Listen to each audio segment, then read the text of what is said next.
TDP నేత bonda ఉమ్మపై MLA Vellampalli Srinivas తీవ్రస్థాయిలో fire అయ్యారు.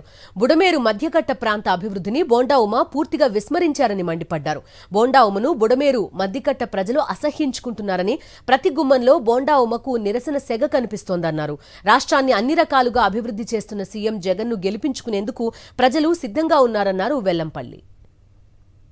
గతంలో 5 సంవత్సరాలు ఇక్కడ ఎమ్మెల్యేగా పనిచేసిన బోండా ఉమ్మ కనీసం వాళ్ళకి రోడ్లు వేసిన దుస్థితి లేదు. వాళ్ళకి దాదాపు ఇప్పటికి 23 కోట్ల పైన ఇప్పుడు ఖర్చు పెట్టడం జరిగింది.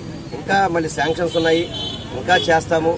గతంలో కంటే కూడా అభివృద్ధి చక్కగా చేసే విధంగా, ముఖ్యంగా చెప్పాలి సంక్షేమ పథకాలు, చిన్నపిల్లల అమ్మఒడి దగ్గర నుంచి పెద్దవాళ్ళ పెన్షన్ వరకు కూడా అన్ని పథకాలు కూడా నేరుగా మా ఇంటికి వస్తున్నాయి.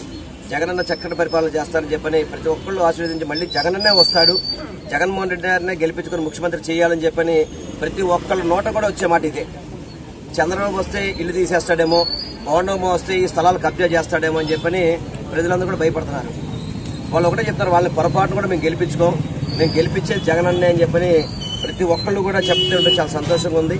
తప్పకుండా ఈ డివిజన్ నుంచి అత్యధిక మెజారిటీతో ఇస్తారని చెప్పని పూర్తి నమ్మకం ఉందని కూడా తెలియపరుచుకుంటూ